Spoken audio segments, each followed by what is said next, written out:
Hey guys, what's up? So I just want to tell a story, but I don't really know how to go about it. But it's like kind of like not unconditional love, but like I guess you can say unconditional love, but not in a romantic way. Um, yeah, we'll say that. So, okay, it's near Thanksgiving, right? So you have to co-parent, you have to talk to your exes, you have to figure out, what day I'm gonna have my kid, what time you can have him on Thanksgiving, all that, blah blah blah. Up until last year, I have gone to my exes every year. Like since 2017 up until last year, I have been with his family every holiday. Okay. And like our first one, actually, I was pregnant, right? No, that's not true. No, 2007, not 2017. Wow. Yeah, so I wasn't pregnant yet because I didn't get pregnant until 2008. 2 weeks after he got out of jail, I got pregnant. First time he went to jail out of, I don't even know how many times, but never used a condom. And then, I don't know, everybody was like, oh, I guess he was just so fertile after he got out of jail. Like, yeah, no, maybe we just hit an ovulation day. Whatever. Anyways, so me and him have never been able to see eye to eye. When we were dating, we would fight, but like when it came down to it, he always got his way because I just wanted Dawson to be happy and I didn't want him to have us fighting. And it was always, let's get in the car and go to Worcester and go pick up some fucking shit and, everything like that. And like, it would be like in my ear 24/7, like until I would say yes. So that was a lot of what it was. So what I mean by he always got his way, I mean it by that way. Because I didn't feel like dealing with it, but I had to anyways. So when we broke up, it was horrible. There was a lot of resentment. There was a lot of bitterness. There was a lot of anger. There was a lot of just hate. There was so much like negativity in between us. And last year in 2020, like we broke up in 2019, he was in jail and I broke up with him in August. And 2020 comes along and I let him come over to my house so he could understand his son better. So you need to know this story. So the whole entire relationship that Dawson and his father have is not really one. And I always felt like it was my responsibility. No, I actually didn't. It just seemed like he wasn't doing anything to have a relationship with his son. So I stepped in and tried to have them have a relationship. And even though it wasn't my job, I still did it. So it never really worked out. And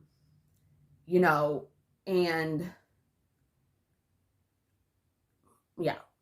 So up until last year I went with his family because Dawson wouldn't go by himself, and I was still like involved in a way where like I knew what was going on with John. I knew what he was doing. It's not like I was trying to, but because they were having issues with his addiction, and I was the only one that knew how to deal with it, and like knew how to get into rehabs or sectioning or get him a bed, or I was always the one doing it, or do his mass health stuff, like when he was in jail, out of jail, like everything that he needed that a parent would normally do, like I did, or vice versa, of whatever. Like I always did it. So when they took over and they didn't know what to do, they would always ask me, and so I would always know what was wrong because they needed my help. So I got the hang of it though, unfortunately. So I went last year and whatever. So Dawson hasn't seen John in like since last New Year's. I don't know if he saw, I think he did see his Tia and Vavu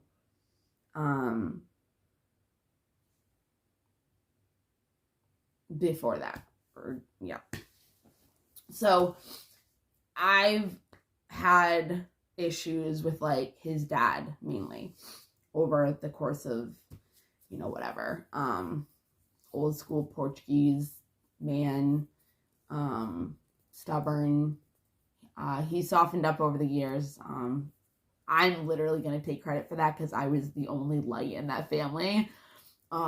They had a lot of, you know, shit happen in their family. So sometimes it's hard to come back from, especially if you don't want to, or you don't know how to, or you don't want to heal. Because if you don't heal, if you don't do inner work, then I'm not going to say you can't be a happy person, but like, it's harder to find happiness in the dark if you don't want to find the light and get out of the dark, because you can't have the light without the dark. You can't have the dark without the light. It's, you know, whatever. So the more I was involved, which me and his sister were always the one planning everything, so it was a big involvement. So it's like this year when we were all fighting or just not getting along, and his dad would disrespect me, and I was like, yo, like, I'm not the person you used to know me as. Like, I'm not, you can't disrespect me. Like, it's not like that. If you want respect, then you have to give it back. You know what I mean? And I had a restraining order in April of last year on John because he threatened something, and I went to the cops over the weekend and I got a temporary restraining order, went to the courthouse on Monday, and yeah, here we are. So they like had like a vendetta against me because of it, even though it had nothing to do with anybody else. It was like, and John was just probably talking out of the side of his neck, but it's like, he's very unpredictable, and I didn't want to take the chance. So yeah. My point, so it's Thanksgiving.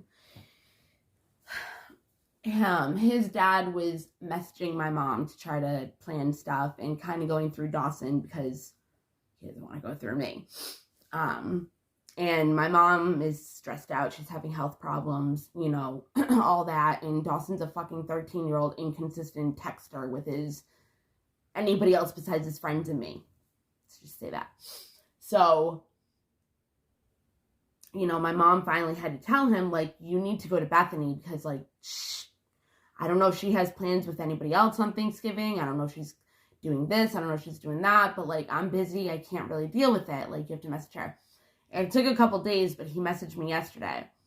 And one of the things was, I'm not going to say all the whatever, but one of the things were Dawson had messaged John saying, you know, if I go over there, I don't want you to like nicely, he pretty much bluntly, he was like, yo, like, if you have a girlfriend, I don't want her there. If you have a friend that needs to go somewhere, I don't want him there. I want to spend one-on-one time with the family. I haven't seen you in a year. Like, I want the focus to be on me because it never was. It never has been. And if I'm not going to be there, he's not going to want a girl there, like, immediately right after every year that I've been there. Like, he's not going to, like, no. And my dad did the same to me, only I didn't have the voice to stand up for myself like I raised my son to have because I didn't have a voice. So I raised him to have a voice, to speak up for himself. So my dad always had to have a girlfriend. He always had to have, you know, some kind of women with him or girlfriend, like anything, like whatever. It was never just like ever like just me and him, really. It was normally like, it was, but like if there was a woman in the picture, she came first. And I grew the belief of I'm always second with everybody. Like, I'm never somebody's main priority. So that's something I had to work on. It's subconscious, but it's reprogramming your DNA. So if you know how to do it, at least you know how to do it and you can work on it. Especially if you don't believe it and you know you're worthy of somebody's time and effort and love and wanting to make you a priority, then it's easier. But anyways, so, and John wasn't answering. Like, he wasn't answering. It was like 3 days. Dawson messaged him again. No answer. So, I've done this new thing where if I don't know the truth about something, I don't make up assumptions. Because that's how you create your own trauma. Literally. You can create your own fucking trauma just by making up your own stories. And what we do when we make up our own stories is all we know is our past. So if it's something that we've already went through or it's something familiar of what we went through, we will take our past in order to understand it and use that as what's going on. Like, we'll be like, oh, okay, well, if this is what's going on, this is the past, this is what's happened before, like, this must be true. And then it's like, no, it wasn't at all. And it wasn't at all. Like, if I wanted to be, because my mom's like, oh, well, obviously, he's ignoring Dawson because he probably was planning on having a girlfriend there anyways. And I'm just like, you don't know that. Like, yeah, John has his fucking selfish ways and self-centered and it's all about him. But you don't know that. And we also don't know if he's still using. We don't know if he's better. We don't know anything. So we're not going to make assumptions and be pissed off at John when it might not even be true. Like, why do that? So, and I've been doing that with everything. Like, she'll say something, of course, and I'm like, we don't know that. Don't put it in anybody's head. Like, we don't know that. It could be something completely different. So I've been doing that, and it saves me a lot of being stuck in my head and overanalyzing, overthinking everything, and it's been a lifesaver. It really has. Because you can have something in the future, like, completely happen to you that's never happened before, and it can be a result out of something that you would take as a bad thing from your past, and it's like, so you're like all upset about it, and you're sad and depressed and like mad and this and that. It's like, this in the situation could actually be like supposed to be a good thing, and you're looking at it already as a bad thing, and it's like, so it's not going to manifest because you're blocking it from being manifestation. Anyways, you're blocking the blessing pretty much because you're assuming it's something negative. And I'm doing that too. So I'm not saying like I know, whatever, because there's something in my life that is very hard not to look at negatively because it's always been negative. But if you have the faith and you can have the heart of God, it brings joy. And no matter how many sermons I've watched, no matter how crazy, big, small, whatever my beliefs are of God, I still flip-flop back and forth. And plus, I've just been having a lot of problems anyways with my depression. And that's a whole nother other story.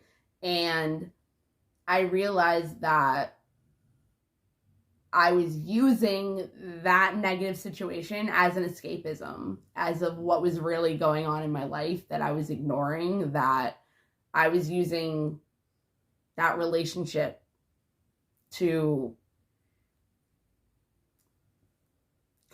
what's the word?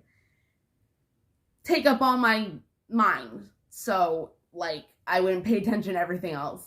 And once I admitted that to myself, I was like, damn, fuck. And I traumatized myself with that too, making up stories, and I don't even know the truth about anything with that. So it's like, I even took away all that trauma. It's like, all right, you didn't know anything, fuck it, like, just leave it alone.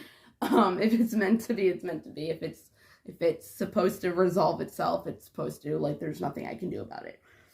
Believe me, there's nothing I can do about it, except for be happy in the midst of things and not rely on that to make me happy, because that's what a lot of people do. And it's like, you're supposed to be happy before your miracle or your blessings come. You can't be like, oh, well, I'll be happy when I get it. No, you're supposed to be happy for what you already have. And it's not like I wasn't doing that, but again, I was using it as escapism. So that wasn't the only thing I was doing. It was just focusing on that, but it wasn't as easy to be happy with that in the background. But it was actually just something to consume, that was the word. I was like in my head going into C-O word, C-O, comfort, no, no. So consuming my head with not paying attention to the void of the darkness that I had, that I was ignoring and pushing down and suppressing and being like, nope, not going to cry. Nope, we're not going to deal with that. Just leave it alone. So anyways, Thanksgiving. So his dad finally messaged me, and, we had a talk, and, I pretty much said, yeah, cause I was going to have him take him at 2, but I know that they eat early, and that they were going to have to pick him up at like way earlier than that. So, and Dawson's excited to go. He wants to go, but this is his first time ever not going with me. And so the World Cup is on right now. In Portugal, which has Ronaldo on, which is their shit, like that's their player, like that's their shit. Like, what other better people to watch it with than his family? And they're all Portuguese. They're all like, his dad's a soccer player. His dad was supposed to be in the professional leagues, but he moved to America from Lisbon, and everything got fucked up, and he was too old to do all the Premier League, like all the practicing and all that again. So his dream was gone. His dad was the best player of his league, and his dad was, his coach, and then he did stuff at the Armory and Fall River, like whatever. So it's like they're all soccer related, but Ronaldo is number one. And it's really cool because, I want Dawson to have a good relationship with his family. I'm not one of those moms that are like a bitch and I'm spiteful of the father and everything he's ever done, and I try to use no, I fucking hate, I don't respect and I don't appreciate women that do that, because it fucks up kids in the world and it makes them feel like their dad abandoned them when they're actually good dads. And then you have the shitty dads who have access to their kids and just, plus I helped him try to have a relationship with his kid his whole entire life, and it never happened. So it just really pisses me off when, whatever. So I was even talking to his dad, and I'm like, I've never said or never threatened you guys saying that you cannot see Dawson. You cannot, no, I don't do that, So, the game is on at like 11. And so I'm like, they were going to pick him up at 10. I'm like, well, why don't you just pick him up at 9:30 to make sure that like you're there for the game and everything like that. And he's like, yeah, that'd be awesome. And I'm like, okay, cool. So come to find out, his dad is his dad, but he's been in the hospital. I guess he had like a minor heart attack or something. So he was been in the hospital like the whole entire time Dawson was trying to get a hold of him. So I'm like, exactly, Mom. See, we don't know what was going on. I haven't talked to her yet, but like in my head, I'm thinking, oh yeah, see, like we would have been pissed off at John while he's dying. Like that's fucked up. So, and I don't hate my ex. I hate the things that has happened in our relationship. I hate the things that have happened to our son. I hate the things that he's done that have affected me. I hate the self-worth and self-esteem and confidence and all that I didn't have when I was with him. And I hate that I let him walk all over me. And I hate, you know what I mean? But I still want the best for him. I still want him to be happy. I want that for everybody in the world. I don't give a fuck who you are. I don't care what you've been through and what that has been a result of you doing. Even if you have murdered somebody, if you have raped somebody, everybody does something for a reason. And I'm sorry if you don't agree with me and you can't understand that, but God loves everybody. End of the day, God loves everybody. You have God in you. You have the Holy Spirit in you, no matter if you're an atheist or a Christian or anything. So they're your brother or sister. They're you. You might have not have raped somebody, but they still have the same judgment, jealousy, hate, anger, resentment, bitterness. Like, we all have that in some way, shape, or form. And if you don't, and like, then you don't. Like, people don't have to be angry. People don't have to have built up resentment and bitterness. You know what I mean? But you don't have to judge people. Like, I don't judge people. If you are who you are for a reason. You're molded into the person that you are for a reason. I don't know your background, so I'm not going to judge you. Just like I would hope somebody wouldn't judge me just because I'm weird, or they don't agree with my beliefs, or they don't understand me, or I don't give a fuck. Like, that's on you. But I wouldn't do that to you just because I don't understand why you believe in this. I would ask. I'd want to know. I'd want to learn something new and be like, do I believe in that? Would I change my belief for that? You know, does that benefit, you know, the world better? Does it benefit my beliefs better? I don't like fighting. I'd rather have a debate about it so I can learn something new. That's why I hate when people want you to they want to be right all the time. It's like, dude, like, it doesn't work like that. But if you want to talk about it and show me your point of view, then that would be awesome. But some people just can't do that. Anyways, so point is that I need to wake up my kid in 4 minutes, and it sucks because I don't want to get out of this rhythm, but it's okay. Point is that I was telling his VVU how Dawson was trying to get a hold of him to ask him not to have, you know, whatever. His dad was like kind of arguing with me, saying, you know, Jonathan does what he wants to do, and there's nothing you can really do about it, and you can't really put rules on him not being able to have a girlfriend there or anybody or whatever. I don't even know if he has a girlfriend. I don't really care. And if he does, I hope she makes him happy and he doesn't manipulate her or ruin her life or anything like that. But it would be her fault anyways, just like it was mine. But yeah, so he's saying all this, and he's like, you know, if the kid doesn't feel comfortable, he didn't say it like that. He's like, if, you know, Dawson doesn't feel comfortable with it, like, we can plan another day and, you know, have the family together another day. And I'm just like, yo, like, does it not matter that Dawson has been never first, the drugs have been first, or another girl has been first, or something has been first, and Dawson has never been a priority? Dawson's never been the focus. Dawson's never felt worthy of his father. Like, I built him up. I did all that. My kid is the way he is because of me. Like, my mom has been making him feel like she doubts him and that he feels like he's stupid. My mom is such a negative person, so it hurts him. And so when I started asking him questions that she was telling me, he's like, where is this coming from? You don't act like this. And I'm like, you're right, I don't. Like, why am I acting like this? It's because she told me stuff that's not even true. And I don't ever have to worry about the stuff that she said because I trust Dawson. He's never let me down. He's never lied to me. He's never exaggerated the truth. And if he ever has, I just need to say on puppy's eyes. And if he's lying, he'll tell me the truth. Like, it's how it works. So, I don't know where I was. You know, so, that. So, I have helped Dawson heal all his trauma from his dad, from anything. It doesn't have to be just his dad, but I don't really know what else is. I mean, I'm not saying I haven't done anything wrong. I'm not perfect. You know, I did have a drinking problem. I quit for a long time.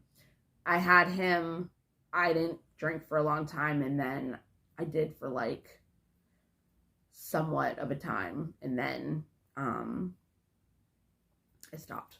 But it wasn't as an addiction as it like was before. Like, I was only allowed to have 2 drinks a night, so didn't really matter. I was lucky if I was allowed to have 3, and I was in my 20s. Like, I lived in a prison. So anyways, like a prison. I legit lived in a prison. It was the craziest thing ever. Like, craziest thing ever. Anyways, the heck. No. Okay. So anyways, okay, hold on. Actually, no, I have like 10-15 minutes, so I'm gonna try to bang this out. So pretty much he's like, he's been in the hospital, maybe he didn't get the text messages, or maybe he has a different phone number. And I'm like, how would he have a different phone number, like, if he has been messaging him from the phone number? And I don't know his phone number. I know the last one that I talked to him on, which was a year ago, like more than a year ago, or a year ago. So I have no idea. So I was like, well, have John, like, text him. Like, if we can't figure out John getting text messages from Dawson, like, just have him message him. So John messages him, and Dawson says what he wants to say. And I was so proud of John. Like, I was so proud of him. Like, I was so happy. Like, even if he doesn't have a girlfriend, even if it was, like, the case the entire time and he never, like, even was gonna do that, it was just like, Dawson's like, I have a question for you. And he asked him, like, can you not have, I guess that's how he said it, I don't know. And John just goes, of course, that's not even a question. Like, I wouldn't do that. Like, why? You don't even have to worry about that.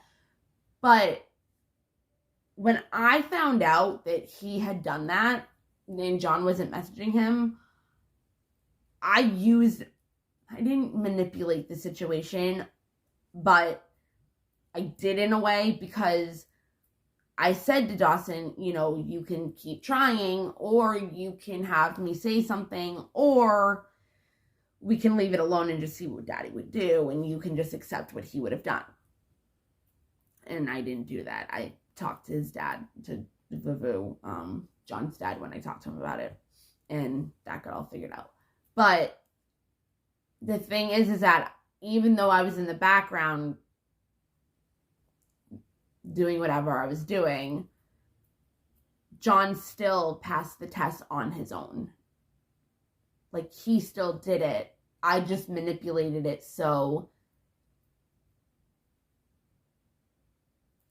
he kind of would pass the test, but not in a way where I was putting him in a predicament where he wasn't going to. Because either way, Dawson had asked on his own and I had no idea. So, yeah. But it just made me so happy, because, like, a lot of things that John does, I will say to myself, I thank him for that, because my dad would have done something totally different, and I know how it feels, and I don't want Dawson to have to go through something like that. So I am grateful for a lot of things that John has done, but not so much more than any of that. But still, it's still something to be grateful for, because I didn't have that, and I didn't want Dawson to have to go through something like that. So anyways, it was so cute, because then afterwards, like, John wanted a picture of him. And so then they ended up, like, sending Snapchats back and forth. And you'd hear Dawson, like, laughing or something, and I'd be like, what? Or he would just be like, look at this. And it would be John, like, in a filter of Snapchat. And then, he would say to me, like, a lingo that he says, he'd be like, bro just figured out what filters are, or something like that. And I'd be like, say that to him, because that's how Dawson talks. Like, I want Dawson to be himself with them, especially with me not there. So I'm like, say that to him, so he sees, like, you know what I mean? And they had such a good conversation, and he went in his room like half hour before bed, and I don't know if they continued talking, but it was going really well. And I didn't do that. Like, that was John. Like, John is the one that communicated with his kid in the way where Dawson was responding the way he was. And so, afterwards, it was really weird. Afterwards, because when you have somebody in your life that treats you a certain type of way, you question if they've ever loved you, if they've ever had good intentions towards you, if they've ever, whatever. And when it gets to a certain point, it can really, really, really, really make you question it, because it can be so bad that you can be like, how did this person ever love me? Like, if they can treat me this badly, how did they ever love me? Like, did they ever, like, how did it get like this? If this person loved me, how the fuck is it like this now? Like, it's so crazy. Like, how, like, what? So, he's talking to Dawson, and he's like, nobody will be here, blah, blah, blah. He's like, your mother would be, he goes, just don't invite mommy, or don't have mommy come, or something like that. He's like, if she didn't have an unnecessary restraining order, she would be invited. And Dawson told me that on his own. He was like, hey, daddy just said blah, blah, blah, blah. And I was like, thinking to myself, like, that's really weird. Like,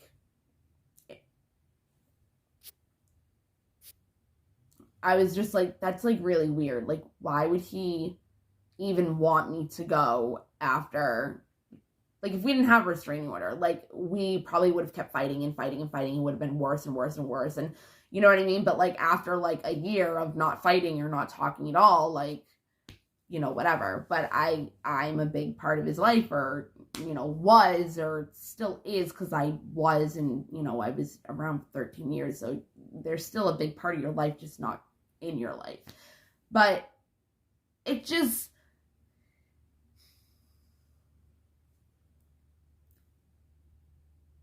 it made me realize, like, if he hated me so much, why would he want me around for Thanksgiving? Like, because he wouldn't even say, like, oh, I don't want her there. I don't want, like, he was literally like, she could have came if there was not an unnecessary restraining order. And I was so surprised that he said that.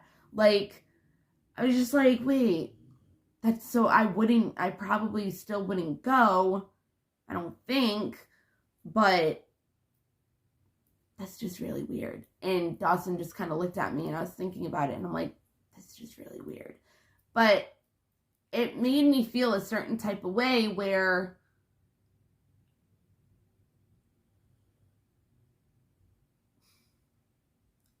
I think for me and John, it's always been a love-hate relationship. Like, our song was Kim. Our song was Hollywood Undead from with Black Dahlia. Like, our songs were fucked up. Like, we didn't really have love songs. It was like, oh, I'm gonna kill you, like, if you cheat on me. Like, crazy fucking shit like that. But we've always had, like, an Eminem-Kim relationship. It's just, that's how it's always been. So it's like, I think there was love there, and there always will be. And it's a sense of unconditional love, but not in a romantic way at all. But it's more of, underneath it all, I can tell you I hate you, and I can tell you this and that. But at the end of the day, underneath all the hate, underneath all the anger, underneath all the resentment, underneath all of it, like, I realized that he really, and I told his dad, I was like, you can't disrespect me. Like, you need to realize, like, everything that I've ever done for your family, everything that I've ever been there through, everything I've ever helped you with. And I think John does have that for me. Like, he realizes that he won't admit it. I mean, he has, but then his actions just show differently, like in the past. But I think that deep down inside, he does regret things. I know he does. That's his vicious cycle of using, is he'll feel regret or guilty, and then he'll use, and then feel shameful about that, and then use, and just to, whatever. But I gotta go. Hold on. Okay. So it was just like a feeling of, I'm the one that is always stuck by his side for 13 years. I was the one that would always be there if he needed somebody. I was always the one that had his back. I was always the one that wanted him to be happy. I don't think he, like, realized this stuff during, like, using, or maybe he did, but I was always the one that wanted him to be happy. Like, at the end of the day, like, I was the only one that went to every single of his jail visits. I was the one that was always writing him. I was the one that would drive 2 hours to Plymouth just to go visit him in a sober house. I was the only one that would bring his son to see him. Like, I was the only one that did anything. You know what I mean? So it's like, I think he has that deep respect for me, but in a weird fucking way. But also, like, even though as manipulating as he is, like, he has told me, and I know this from being the one that knows him the best, that knows how to handle him, that knows him better than he knows himself, because I see the real. I see beyond what is in my face with people. Situations, kind of differently, but with people, I can. But I've always been like his best friend. So, really fucked up way of seeing it like that, but I know that's how he's always seen it. And he said it last year, like when I was at the holidays with them, like, he's like, you know, you're my best friend, like, and I like didn't do something for him, and he's like, I don't know how to react like that because you've always done everything for me and everything that I've ever asked, and I, like, you're my best friend, like, how did you just, and I'm like, dude, like, I can't, it just, but it was like a cool thing to, like, it was just really cool because, like I said, like, unless you know, you don't know. Unless you know facts, you don't know. So the whole time I'm thinking, if you can treat me like this, how the fuck do you say that you love me? It's like, but he does. People just can't show you that they love you to the extent of how much they love themselves. So again, cliche, you can't love somebody unless you love yourself. It's true. You can't love somebody more than how you know how to, which is how you know how to love yourself, because it's a reflection of you. It's a mirror of you. Every person that you meet is a mirror of you for a lesson, and then they either stay in your life or they don't, and which becomes a blessing. But it was just really cool. It was cool. I don't have feelings for him. I'm not saying this and being like, oh my God, I want to get back together. Like, no, like, it just proved my theory. Like, it proved a lot of things, like, but it proved my theory. I was just like, why would he even want me there? Like, why would he even say that? Like, I'm like, that's pretty cool, but, like, weird, and I don't get it. Like, it was confusing. I was like, what the fuck? But it was cool. It was. But it shows a fucked up, platonic, respectful, like, I'll always have this for her, unconditional love. And other people might not see it that way, but I understand. And I know his heart. I do. He does have a heart. It's just very, very tainted, unfortunately. But it was just cool to see that. I enjoyed that. And not in a mean way, just like, it was cool.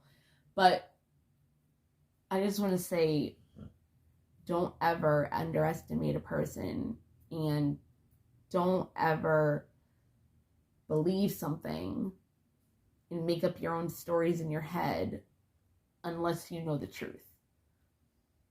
You know what I mean? Like, even if you think somebody's cheating on you, don't literally believe it and be like, oh, I know it's true, if you don't know it's true. Because I've done that, and I've literally pushed him to, like, cheat on me. Because he's like, well, you think I'm doing it anyway, so it was weird. It was something like that. Actually, no, it wasn't. trying to think something. I remember accusing him, and it was because I believed it, but it was because of a horoscope that I read, and I was like going crazy about it. But there was stuff going on, and that's what also made me think. But he really wasn't the whole entire time. I was just literally paranoid about what the situation was. So then it just stresses you out, and it makes you sad, and it traumatizes you. And it's like, yeah, if they are, then, whatever, but you don't know. So don't do that to yourself or the other person, because it really might not be true. It might just be your mind playing tricks on you. And your mind is all about is survival, So if you think a certain type of way, or you're negative all the time, that's how, that's how your brain works. And if you step out of your comfort zone of the way you think, it's gonna try to drag you back in, because it's gonna be like, unsafe, we don't know this territory, this isn't how we normally act, like, you're unsafe. And then, you kind of like maybe drift back into your old ways. But okay, that's all I wanted to say, because it was interesting, and it's a form of unconditional love that you wouldn't think. Interesting. It really was. I was like, huh. Yeah. So, just saying, it's a way to look at things if you are not a very positive person, or you wouldn't be able to see something like that. So yeah. All right. I will see you guys later. Okay.